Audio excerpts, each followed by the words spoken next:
ایک بادشاہ نے اپنا ایک ایلچی دوسرے بادشاہ کے پاس اس غرض سے بھیجا کہ وہ اس کی سلطنت کی ترقی کے اسباب پر غور کر کے اپنے ملک میں بھی انہی قوانین کو رائج کرے۔ ایلچی نے بادشاہ کے پاس پہنچ کر اپنے آنے کی غرض و غائب بیان کی۔ ادھر ادھر کی باتیں ہوتی رہیں کہ چراغ کا تیل ختم ہو گیا۔ بادشاہ خود اپنے ہاتھ سے چراغ میں تیل ڈالنے لگ گیا۔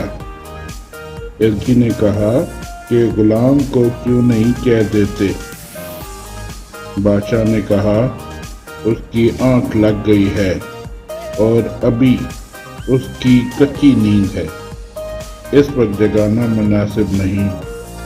میری سلطنت کی ترقی کا راز رعایا کی اس طرح دلجوئی کرنے میں ہے۔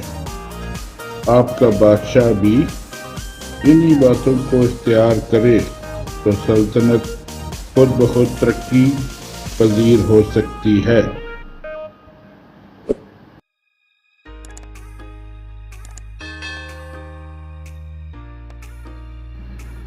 سبق: نیک دل حاکم ہمیشہ اپنی رعایا کی دل جوئی کرتے ہیں اور کسی فرد پر زیادتی نہیں کرتے۔